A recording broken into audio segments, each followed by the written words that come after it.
অসুস্থ ছিলেন, শয্যাশায়ী ছিলেন। এই সময় আপনারা যারা তাকে অপ্রন্তবার দেখতে গিয়েছেন, দোয়া করেছেন, তার জন্য ভালোবাসা জ্ঞাপন করেছেন, আমরা আমাদের পরিবারের পক্ষ থেকে আপনাদের প্রতি জানাই আন্তরিক কৃতজ্ঞতা।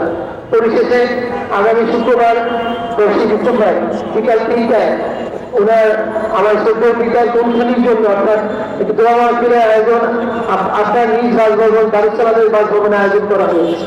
আমি এই বলে আমার বক্তব্য শেষ করছি। আল্লাহ আমাদের মাঠ থেকে আরো একজন কীর্তিদান রাজনীতিবিদ চলে গেলেন। আব্দুল খালেক ভাই বাংলাদেশ জাতীয়তাবাদী দল বিএনপির একজন বহির্ভূত ছিলেন, একজন অভিভাবক ছিলেন।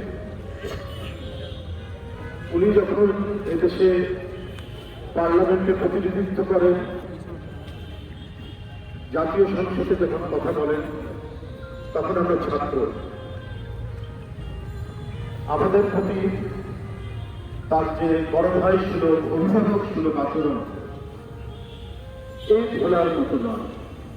দলের বিভিন্ন সংকটকাল উপস্থিত হয়, সেই সংকটকালে একজন অভিভাবক ছিল মানুষ খুব প্রয়োজন হয়। বিএনপি সেই ধরনের একজন অভিভাবককে পায়। আজকে খালেক ভাইয়ের মতো একজন মানুষ এই সময়ে রাজনীতির এই পরিস্থিতিতে কাছাকাছি থাকলে, পাশাপাশি থাকলে আমাদের যে আর যে কাজগুলো বাকি আছে সেই কাজগুলো আমরা সমাধান করতে সক্ষম হতাম।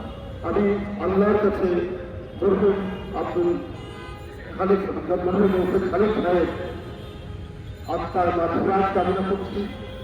তার পরিবার পরিজনদের প্রতি আমি গভীর সমবেদনা জ্ঞাপন করছি। আল্লাহ তাআলা যেন নিশ্চয়ই এসে খালেক ভাইয়ের মতো একজন জনগণমুখী মানুষ এবং রাজনীতিতে একজন সৎ মানুষ তাকে বেহেশত নসিব করবেন, এই বলে আমার বক্তব্য শেষ করছি। আল্লাহু আকবার। আসসালামু আলাইকুম ওয়া রাহমাতুল্লাহ। আসসালামু আলাইকুম ওয়া রাহমাতুল্লাহ। আল্লাহ সমস্ত মুসল্লিদেরকে নিয়ে তুমি মাহবুবের দরবারে হাত তুলেছি, মেহেরবানি করে আমাদের সকলকে আপনি জান্নাতবাসী করে দিন। আল্লাহ ওনার কর্মময় জীবনে দেশের জন্য, জাতির জন্য, সমাজের জন্য, পরিবারের জন্য যে ভালো কাজগুলো করেছে, এই ভালো কাজগুলোকে জারিয়া করে আপনি তাকে মাফ করে দিন।